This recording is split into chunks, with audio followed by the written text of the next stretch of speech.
Hi, నా పేరు doctor Vijaya Madhuri, fertility consultant, 49 fertility centres, Banjara Hills. చాలా మంది పేషెంట్స్ కి ఎగ్ ఫ్రీజింగ్, ఎంబ్రియో ఫ్రీజింగ్ కి డిఫరెన్స్ ఏంటి, అది ఎవరికి, ఇది ఎవరికి చేస్తాము అనే డౌట్స్ ఉంటాయి అన్నమాట. దాని గురించి వాళ్ళు మాట్లాడుతున్నాం.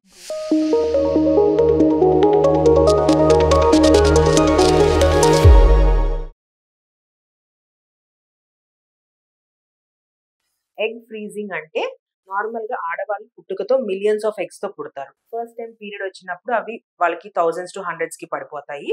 అండ్ ఎవ్రీ మంత్ మీకు పీరియడ్స్ రావటం వల్ల అవి కౌంట్ తగ్గిపోయి 45-50 ఇయర్స్ కి మెనోపాజ్ అటైన్ అవుతారు అనమాట. సో నార్మల్ గా ఎవరైతే కొంచెం ఫ్యామిలీ ప్లానింగ్ అనేది డిలే చేయటము, లేదంటే marriage delay, I mean like మొత్తం ప్లానింగ్ అంతా ఫైనాన్షియల్ సిచ్యుయేషన్ బాగున్న తర్వాత మ్యారేజ్ చేసుకుందాం అనుకున్న, లేదంటే ఎండోమెట్రియోసిస్ ఉన్న వాళ్ళకి, లేదంటే క్యాన్సర్స్ కి ట్రీట్మెంట్స్ తీసుకున్న వాళ్ళకి, లేదంటే ఫస్ట్ మ్యారేజ్ అయ్యి ఏదైనా ప్రాబ్లమ్స్ వల్ల విడిపోయి సెకండ్ మ్యారేజ్ కి టైం తీసుకుంటాం, ఇట్లాంటి పేషెంట్స్ ఉన్నప్పుడు మనం ఎగ్ ఫ్రీజింగ్ వాళ్ళకి సజెస్ట్ చేస్తాం. నార్మల్ గా ఎవరికి సజెస్ట్ చేస్తాము అంటే late 20s and early 30s ఉన్న ఏజ్ గ్రూప్ వాళ్ళకి మనం సజెస్ట్ చేస్తాం. ఎందుకంటే వాళ్ళ ఎగ్ క్వాలిటీ అనేది కొంచెం బెటర్ ఉంటది.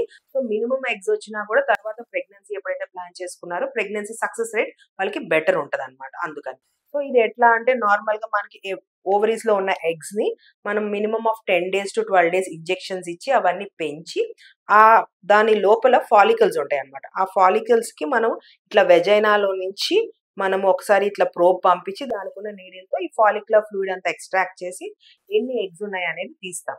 దాంట్లో ఎన్ని మెచ్యూర్డ్ ఎగ్స్ ఉన్నాయో అవి పక్కగా తీసి అవి ఫ్రీజ్ చేస్తాం. ఇది ఎలా హెల్ప్ అవుతుంది అంటే, ఇప్పుడు ఎగ్జాంపుల్ మీకు క్యాన్సర్ ఉంది, దానివల్ల మీరు ఎగ్ ఫ్రీజింగ్ చేసుకో, మీరు ఎప్పుడైతే ట్రీట్మెంట్ కంప్లీట్ అయిపోయిందో నెక్స్ట్ మీరు మ్యారేజ్ చేసుకున్నప్పుడు ఆ తర్వాత మీరు మీ హస్బెండ్ తో వచ్చి మీ హస్బెండ్ స్పర్మ్ తీసుకొని ఈ ఫ్రోజన్ ఎగ్స్ తో మీరు ఇక్సీ చేసి ఎంబ్రియో ఫామ్ చేస్తాం. ఆ ఎంబ్రియోని తర్వాత మీ గర్భసంచిలో పెడతాం అనమాట. లేదు ఎండోమెట్రియోసిస్ కేసు, ఈ ఎండోమెట్రియోసిస్ వల్ల ఏమైందంటే తొందరగా ఎగ్ రిజర్వ్ అంటే మీ ఎగ్ కౌంట్, దాని క్వాలిటీ ఫాస్ట్ గా తగ్గిపోద్ది అనమాట ఆ ఇన్ఫెక్షన్ వల్ల. సో ముందే మీరు ట్రీట్మెంట్స్ అన్ని ప్లాన్ చేసే ముందు ఈ ఎగ్స్ అనేవి ఫ్రీజ్ చేసుకుంటే క్వాలిటీ ఆఫ్ ఎగ్ బెటర్ ఉంటుంది. సో నెక్స్ట్ మళ్ళీ మీరు తర్వాత మ్యారేజ్ అయిన తర్వాత స్పర్మ్ సేమ్ ఇందాక చెప్పినట్టు ఇక్సీ చేయించుకొని మళ్ళీ ఎంబ్రియో ఫామ్ చేసి మీ యూట్రస్ లో పెడితే దానికి సక్సెస్ రేట్ బెటర్ గా ఉంటుంది.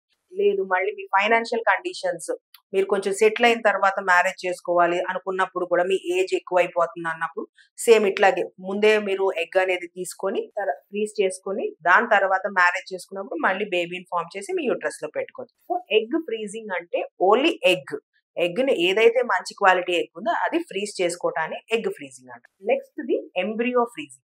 ఎంబ్రియో అంటే ఎట్లా ఫామ్ చేస్తామంటే, ఆడవాళ్ళ దగ్గర నుంచి ఎగ్, మగవాళ్ళ దగ్గర నుంచి స్పర్మ్ తీసుకొని రెండు కలిపిన తర్వాత ఫామ్ అయ్యే దాన్ని ఎంబ్రియో అంటాం అనమాట. సో ఈ ఎంబ్రియో ఫ్రీజింగ్ సేమ్ ఎవరైతే కపుల్స్ మ్యారీడ్ ఉన్నారు, ఇంకా లేట్ పోస్ట్పోన్ చేసుకోవాలనుకుంటున్నారో ప్రెగ్నెన్సీ ప్లానింగ్, మేబీ మన ఏజ్ ఎక్కువైపోద్ది, తర్వాత మళ్ళీ మనకి ప్రెగ్నెన్సీ ఛాన్సెస్ తగ్గిపోద్ది అనుకున్నప్పుడు వాళ్ళు ఎగ్ అండ్ స్పర్మ్ తీసుకొని ఎంబ్రియో ఫామ్ చేసి ఆ ఎంబ్రియోని ఫ్రీజ్ చేసుకోవచ్చు.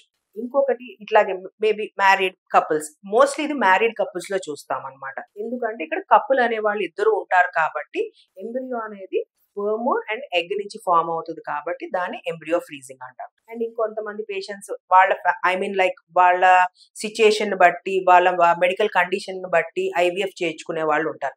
లేదంటే లాంగ్ మెరిటల్ లైఫ్ ఉండటం వల్ల చాలా ట్రై చేసిన పిల్లలు పుట్టకపోవటం అట్లా ఉంటుంది. అలాంటి వాళ్ళకు కూడా ఎంబ్రియో ఫ్రీజింగ్ చెప్తాం అనమాట. వాళ్ళు ఏంటంటే ఒక సైకిల్ చేయించుకున్నప్పుడు కొంతమందికి ఏంటంటే 3 to 4 ఎంబ్రియోస్ ఫామ్ అవుతాయి. అలాంటప్పుడు ఫస్ట్ సైకిల్ కి అన్ని ఎంబ్రియోస్ ఫ్రీజ్ చేసుకున్నప్పుడు ఫస్ట్ సైకిల్ లో పెట్టించుకున్నప్పుడు ఎంబ్రియో ప్రెగ్నెన్సీ సక్సెస్ అయ్యి ఒక బేబీ పుడతారు. సో వాళ్ళు ఏం చేస్తారంటే ఒక 2 to 3 years గ్యాప్ తీసుకొని మళ్ళీ వస్తే వాళ్ళు ఆల్రెడీ ఫస్ట్ సైకిల్ లో ఫ్రీజ్ చేయించుకున్న ఎంబ్రియోస్ ఉంటాయి. డైరెక్ట్ గా ఆ ఎంబ్రియోస్ తీసుకొచ్చి వాళ్ళు గర్భసంచిలో పెట్టించుకోవచ్చు ఫర్ సెకండ్ బేబీ ప్లానింగ్ అనమాట.